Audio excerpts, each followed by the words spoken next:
London বৈঠকের পর গুণগত পরিবর্তন এসেছে বাংলাদেশে বলেছেন ডক্টর মঈন খান। মির্জা ফখরুলের সাথে বসলেন ব্রিটিশ হাইকমিশনার সারাহ কুক।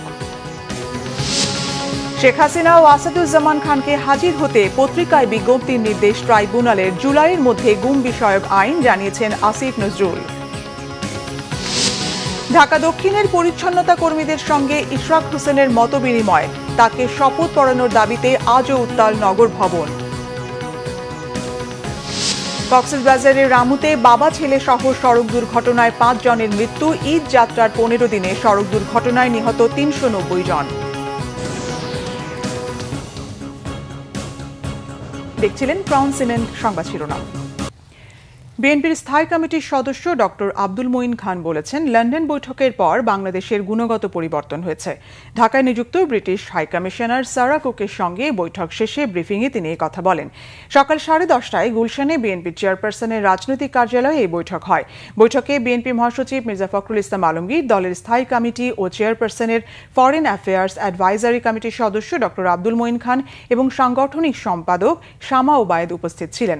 বৈঠকে পারস্পরিক স্বার্থ সংশ্লিষ্ট বিষয়সহ বাংলাদেশের চলমান রাজনৈতিক পরিস্থিতি, গণতন্ত্র, মানবাধিকার ও ভবিষ্যৎ নির্বাচন নিয়ে আলোচনা হয়। পরে ব্রিফিংয়ে মঈন খান বলেন, লন্ডনে প্রধান উপদেষ্টা ডক্টর মোহাম্মদ ইউনূস ও বিএনপির ভারপ্রাপ্ত চেয়ারম্যান তারেক রহমানের বৈঠকের পর মানুষ এখন উৎসাহী, সামনের দিকে তাকাচ্ছে। মানুষ এখন চিন্তা করছে দেশে গণতন্ত্র ফিরে আসছে। এই গণতন্ত্রের জন্যই বাংলাদেশের সৃষ্টি হয়েছিল বলেও মন্তব্য করেন ডক্টর আব্দুল মঈন খান। 13 জন পর থেকে দেখছি আসলে কিন্তু বাংলাদেশের একটা গুণগত পরিবর্তন হয়েছে 13 জনের মিটিংয়ের পরে। এটা কিন্তু অস্বীকার করার কোনো উপায় নেই, যে কথাই বলুক না কেন। মানুষ এখন উৎসাহী, একটা সামনের দিকে তাকাচ্ছে। মানুষ সেখানে চিন্তা করছে যে দেশে আবার গণতন্ত্র ফিরে আসবে। বাংলাদেশের মানুষ ভোট দিতে চায়, একটা উৎসব মুখর। এটা একটা বাংলাদেশের মানুষের জন্য, আমরা যেমন বৈশাখ মাসে 14 এপ্রিল আমরা যেমন উৎসব করি, নববর্ষের উৎসব করি, বাংলাদেশের মানুষের কাছে কিন্তু ভোটের দিনটি এরকম একটি উৎসবের দিন। কাজেই তারা উন্মুখ হয়ে আছে কখন ভোট দেবে, কখন তাদের যে মৌলিক অধিকার তারা সেটা প্রয়োগ করবে এবং তাদের সত্যিকার যে প্রতিনিধি তাদেরকে নির্বাচিত করবে। 7 দিনের মধ্যে পলাতক শেখ হাসিনা ও সাবেক স্বরাষ্ট্রমন্ত্রী আসাদুজ্জামান খান কামালকে হাজির হওয়ার নির্দেশনা 2টি জাতীয় পত্রিকায় বিজ্ঞপ্তির মাধ্যমে প্রকাশের নির্দেশ দিয়েছে আন্তর্জাতিক অপরাধ ট্রাইব্যুনাল। সোমবার ট্রাইব্যুনালের চেয়ারম্যান গোলাম মোর্তজা মজুমদার এই আদেশ দেন। শেখ হাসিনা সহ 3 আসামির বিরুদ্ধে জুলাইয়ের গণহত্যার এই মামলার পরবর্তী শুনানি 24 জুন। সেদিন আসামিরা উপস্থিত না হলে আইন অনুযায়ী তাদের অনুপস্থিতিতে বিচার কাজ শুরু করা হবে। এদিন আইনশৃঙ্খলা বাহিনীর দেয়া প্রতিবেদনে বলা হয়, মানবতা বিরোধী অপরাধের মামলার এই 2 আসামি ভারতে পলাতক অবস্থায় রয়েছেন। এছাড়া এদিন এই মামলার একমাত্র গ্রেপ্তার আসামি সাবেক আইজিপি চৌধুরী আব্দুল্লাহ আল মামুনকে ট্রাইব্যুনালে হাজির করা হয়। এর আগে গত 1 জুন শেখ হাসিনা, সাবেক স্বরাষ্ট্রমন্ত্রী আসাদুজ্জামান খান কামাল, সাবেক আইজিপি চৌধুরী আব্দুল্লাহ আল মামুনের বিরুদ্ধে অভিযোগ আমলে নেন ট্রাইব্যুনাল। সেদিন কামাল ও মামুনের বিরুদ্ধে গ্রেপ্তারি পরোয়ানা জারি করা হয়। অভিযোগে বলা হয়, 16 জুলাই থেকে 5 আগস্ট পর্যন্ত সারা দেশে 1400 ছাত্র জনতাকে হত্যার দায় শেখ হাসিনার।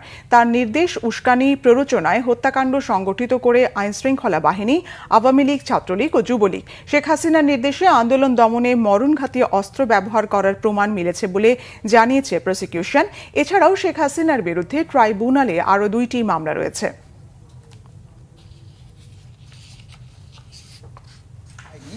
সে কারণে আদালত আগামী 1 সপ্তাহের মধ্যে তাদেরকে হাজির হওয়ার জন্য, অর্থাৎ এই আসামি শেখ হাসিনা এবং আসাদুজ্জামান খান কামালকে আগামী 1 সপ্তাহের মধ্যে হাজির হওয়ার জন্য নির্দেশনা দিয়ে আদালতের এই আদেশটি 2টো বাংলাদেশের বহুল প্রচারিত পত্রিকায় বিজ্ঞপ্তি দেওয়ার জন্য আদেশ দিয়েছেন এবং এই বিজ্ঞপ্তি অনুযায়ী তারা যাতে হাজির হন আগামী 24শে জুন তাদেরকে সেই বিজ্ঞপ্তির মাধ্যমে জানিয়ে দেওয়া হবে 24শে জুনের মধ্যে তারা যাতে এই আদালতে এসে হাজির হয়ে এই বিচার প্রক্রিয়া মোকাবেলা করেন।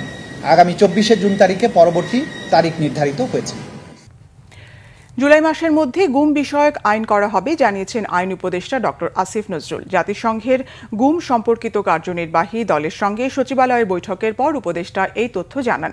আসিফ নজরুল বলেন, গণ অভ্যুত্থানের বর্ষপূর্তির আগেই ভালো আইন করতে চায় অন্তর্বর্তী সরকার। স্মরণ করিয়ে দেন, বিএনপি জামাতের কর্মীরা গুমের শিকার হয়েছিল, তাই এই আইনের ব্যাপারে দল দুইটি আন্তরিক হবে প্রত্যাশা তার। জানান, নতুন আইনের অধীনে একটি গুম কমিশন করা হবে। মিসিং পারসন সার্টিফিকেট এর কথা বিবেচনা করছে সরকার। যেন গুমের শিকার পরিবার উত্তরাধিকার, ব্যাংক অ্যাকাউন্টের মতো বিষয়গুলোতে প্রতিকার পেতে পারে। সরকারি চাকরি সংশোধন অধ্যাদেশ 2025 পুনর্বিবেচনার সুযোগ আছে বলেও মন্তব্য করেন উপদেষ্টা। দাবি করেন সরকার কোনো অসৎ উদ্দেশ্যে আইনটি করেনি, এটি জনপ্রশাসন মন্ত্রণালয়ের আইন বলেও মন্তব্য করেন আইন উপদেষ্টা আসিফ নজরুল। আমাদের একটা লক্ষ্য আছে, আমাদের এই গণঅভ্যুত্থানের বর্ষপূর্তির আগে আমরা খুব ভালো কিছু ল করে যেতে চাই। কয়েকটা তো হয়েছে, আপনারা জানেন সিপিসির অ্যামেন্ডমেন্ট হয়েছে, আমাদের নারী শিশু নির্যাতন দমন আইনের অ্যামেন্ডমেন্ট হয়েছে, তারপর আমাদের সাইবার সুরক্ষা আইন হয়েছে। আমাদের আগামী আশা করি আর কি আগামী 1 মাসের মধ্যে গুম বিষয়ক আইনটা এবং সিআরপিসির যে অ্যামেন্ডমেন্টটা সেটা হয়ে যাবে। লিগাল এইডের যে অ্যামেন্ডমেন্টটা সেটা ইনশাআল্লাহ আগামী 2 সপ্তাহের মধ্যে হয়ে যাবে। তা আমরা আইনে একটা প্রতিকার দিতে পারি, সেটা হচ্ছে missing person certificate, death certificate না, মিসিং পারসন সার্টিফিকেট। সেটা আমরা বিবেচনা করছি। এই মিসিং পারসন সার্টিফিকেট যার কাছে থাকবে, উনি ওনার পরিবারে কেউ যদি গুমের শিকার হয় তাহলে ব্যাংক অ্যাকাউন্ট নিয়ে ডিল করা, উত্তরাধিকারিত্ব প্রশ্ন, এগুলি নিয়ে যেন উনি প্রতিকার পেতে পারে, ডেথ সার্টিফিকেটের মতোই প্রতিকার পেতে পারে, সেটা আমরা চিন্তা করছি খুব সিরিয়াসলি। এটা অবশ্যই করা দরকার। মেয়র হিসেবে দ্রুত তার শপথের আয়োজন না করলে নগর ভবনের আন্দোলন বন্ধ হবে না বলে জানিয়েছেন বিএনপি নেতা ইশরাক হোসেন। তবে আন্দোলন চললেও নাগরিক সেবা বন্ধ না করতে ঢাকা দক্ষিণ সিটির কর্মকর্তা ও কর্মচারীদের আহ্বান জানিয়েছেন তিনি।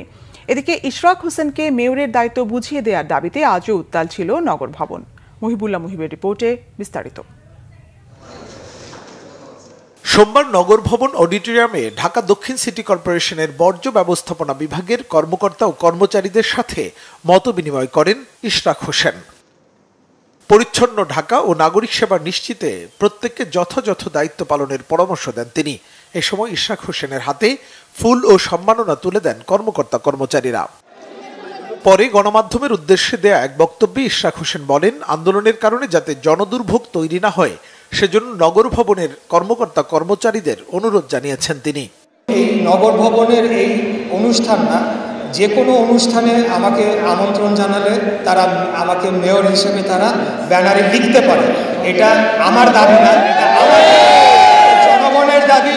এটা বাংলাদেশের সর্বোচ্চ আদালতের মাধ্যমে এটা প্রতিষ্ঠা পেয়েছে। অতএব আজকে যারা এটা নিয়ে আবারও কথা তোলার চেষ্টা করছে তাদেরকে বলবো যে তারা নিজেদের জ্ঞানকে আরেকটু পরিমার্জিত করে, আরেকটু সমৃদ্ধ করে তারা যাতে কথা বলে। কারণ বাংলাদেশের নির্বাচন কমিশন কর্তৃক যে গ্যাজেট প্রকাশ করা হয়েছে সেখানে স্পষ্টভাবে উল্লেখ রয়েছে যে ঢাকা দক্ষিণ সিটি কর্পোরেশনের মেয়র হিসেবে আমাকে সেখানে ঘোষণা করা হয়েছে। আদালতের রায় এবং নির্বাচন কমিশনের গেজেট অনুসারে শপথ পড়াতে স্থানীয় সরকার মন্ত্রণালয়কে আবারও অনুরোধ জানান বিএনপির এই নেতা। আপনাদের মাধ্যমে আমরা সরকারকে আবারও আহ্বান জানাতে চাই যে তারা যাতে আর জনদুর্ভোগ না বাড়িয়ে, আর কালক্ষেপণ না করে, আর একটা মিনিটও যাতে তারা কালক্ষেপণ না করে দ্রুততম সময় যাতে বাংলাদেশের সর্বোচ্চ আদালত মহামান্য আপিল বিভাগের রায়ের পরিপ্রেক্ষিতে আমাকে যে মেয়র হিসাবে নির্বাচন কমিশন কর্তৃক গ্যাজেট প্রকাশ করা হয়েছে সেটির আলোকে যাতে দ্রুততম সময়ে শপথ গ্রহণের অনুষ্ঠানটি সম্পন্ন করতে পারে এবং নগরবাসীর যে দুর্ভোগ, যে দীর্ঘদিন যাবৎ যে নগর ভবন একটি অচল অবস্থার মধ্যে রয়েছে, এখানে আরও কিছু সেবা রয়েছে যেগুলোকে এখনও এই জনগণের স্বতঃস্ফূর্ত আন্দোলনের কারণে এখনও চালু করা সম্ভব হচ্ছে না, সেটি যাতে দ্রুততম সময়ে আমরা চালু করতে পারি। এদিকে সোমবার সকাল থেকেই ইশরাক হোসেনকে ঢাকা দক্ষিণ সিটি কর্পোরেশনের মেয়রের দায়িত্ব দেওয়ার দাবিতে নগর ভবনের সামনে অবস্থান নিয়ে বিভিন্ন স্লোগান দেন তার সমর্থকরা। মুহিবুল্লাহ মুহিব, বাংলা ভিশন, ঢাকা। ঈদযাত্রার শুরুর দিন 31 মে থেকে ঈদ শেষ কর্মস্থলে ফেরা 14 জুন পর্যন্ত 15 দিনে 379টি সড়ক দুর্ঘটনায় 390 জন নিহত ও 1182 জন আহত হয়েছেন। সকালে ডিআরইউতে এক সংবাদ সম্মেলনে এই তথ্য জানিয়েছেন যাত্রী কল্যাণ সমিতি। সংগঠনের তথ্য মতে সড়ক, রেল ও নৌপথে মোট 415টি দুর্ঘটনায় 427 জন নিহত ও 1194 জন আহত হন, যার বেশিরভাগই হয়েছে মোটরসাইকেল দুর্ঘটনায়। সংগঠন জানায়, গত ঈদ উল আজহার তুলনায় সড়কে দুর্ঘটনা 22.65% বেড়েছে, যাতে প্রাণহানি 16.07 আর আহতের সংখ্যা বেড়েছে বেড়েছে 55.11%। এ সময় ঈদের আগে ছুটি কম, অটোরিকশার অবাধে চলাচল, অদক্ষ চালক সহ দুর্ঘটনার 9টি কারণ তুলে ধরেন তারা। এছাড়া ঈদযাত্রায় সড়ক দুর্ঘটনা কমাতে দীর্ঘমেয়াদী পরিকল্পনা, ছোট যানবাহন মহাসড়ক থেকে উচ্ছেদ ও ঈদের আগেই 4 দিন ছুটি সহ 12টি দাবি তুলে ধরা হয়। মে থেকে ঈদ শেষে কর্মস্থলে ফেরা 14 জন পর্যন্ত বিগত 15 দিনে 379টি সড়ক দুর্ঘটনায় 390 জন নিহত, 1182 জন আহত হয়েছেন। দেশের সড়ক মহাসড়কে বৃষ্টির কারণে ছোট বড় গর্তের সৃষ্টি হয়েছে।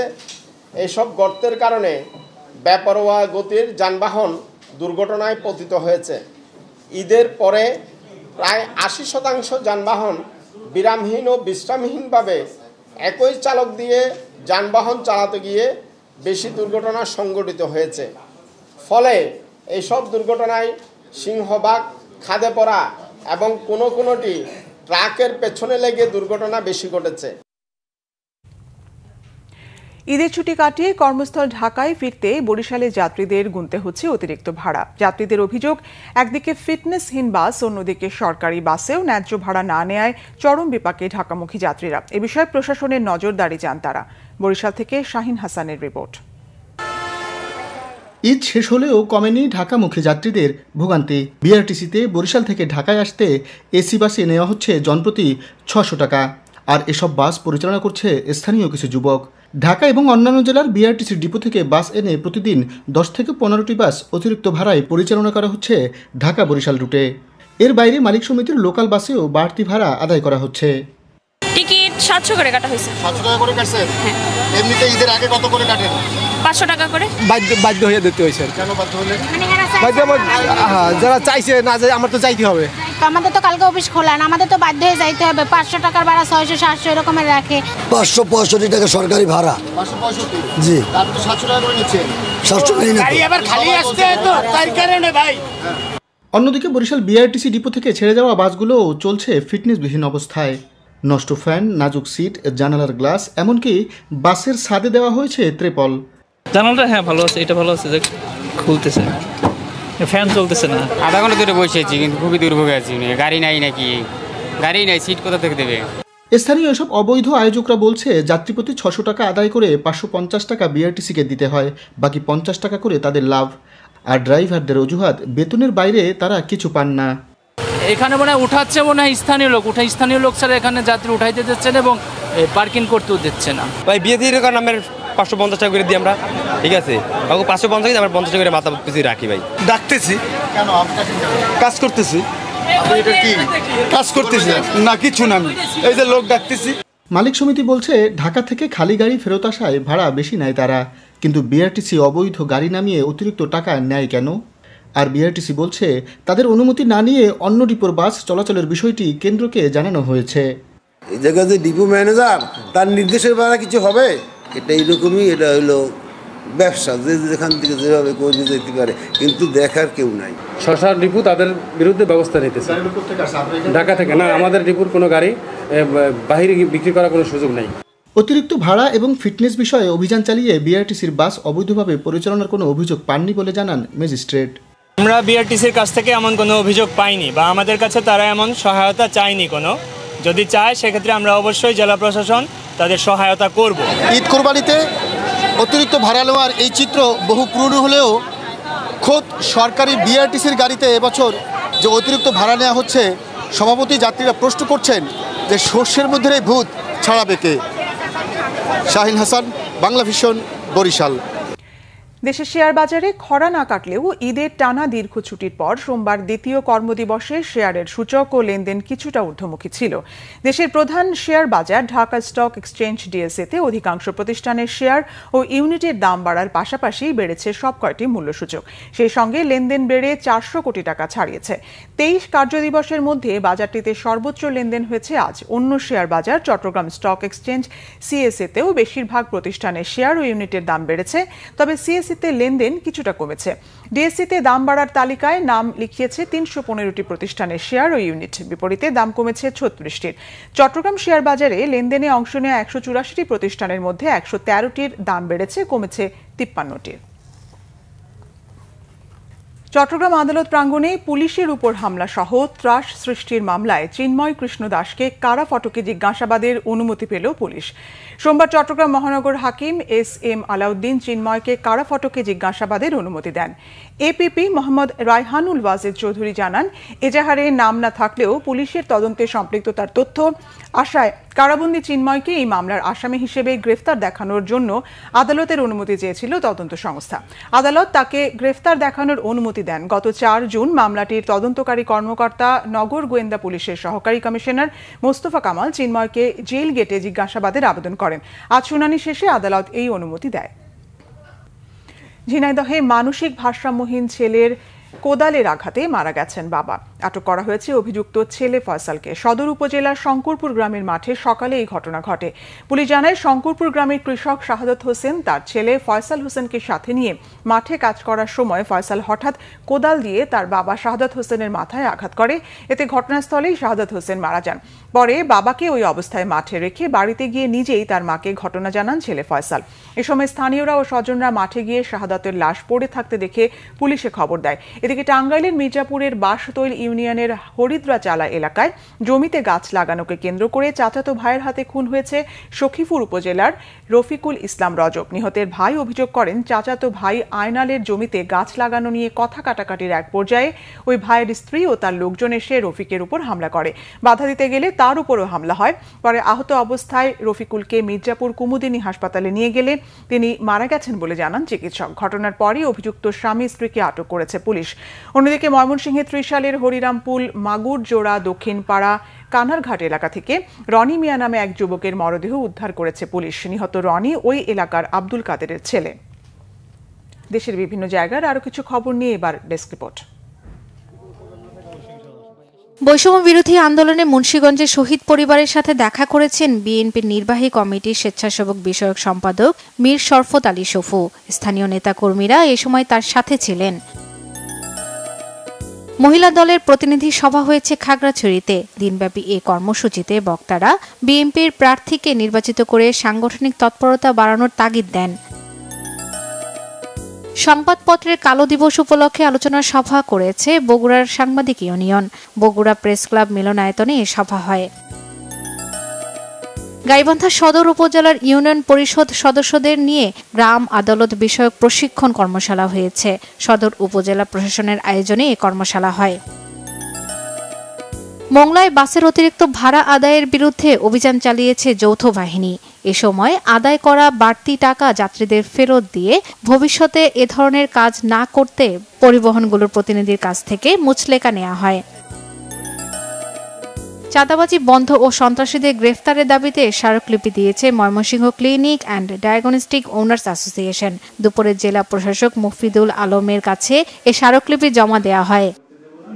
শর্মিলা কেয়া, বাংলা ভিশন নিউজ ডেস্ক। সংবাদ শেষ করব ক্রাউন সিমেন্ট শিরোনামগুলো আরেকবার জানিয়ে। লন্ডন বৈঠকের পর গুণগত পরিবর্তন এসেছে বাংলাদেশে, বলেছেন ডক্টর মঈন খান। মির্জা ফখরুলের সাথে বসলেন ব্রিটিশ হাইকমিশনার সারা কুক। শেখ হাসিনা ও আসাদুজ্জামান খানকে হাজির হতে পত্রিকায় বিজ্ঞপ্তির নির্দেশ ট্রাইব্যুনালের। জুলাইয়ের মধ্যে গুম বিষয়ক আইন জানিয়েছেন আসিফ নজরুল। ঢাকা দক্ষিণের পরিচ্ছন্নতা কর্মীদের সঙ্গে ইশরাক হোসেনের মতবিনিময়, তাকে শপথ পড়ানোর দাবিতে আজও উত্তাল নগর ভবন। কক্সবাজারের রামুতে বাবা ছেলে সহ সড়ক দুর্ঘটনায় 5 জনের মৃত্যু। ঈদ যাত্রার 15 দিনে সড়ক দুর্ঘটনায় নিহত 390 জন। এই ছিল এখনকার মতো। পরের সংবাদ সন্ধ্যা 7:30টায় দেখার আমন্ত্রণ রইল। এছাড়া বাংলা ভিশন সংবাদ ও সংবাদ সংশ্লিষ্ট অনুষ্ঠান দেখতে ভিজিট করুন www.bvnews24.com ও facebook.com/banglavishannews এবং সাবস্ক্রাইব করুন youtube.com/banglavishannews। ধন্যবাদ।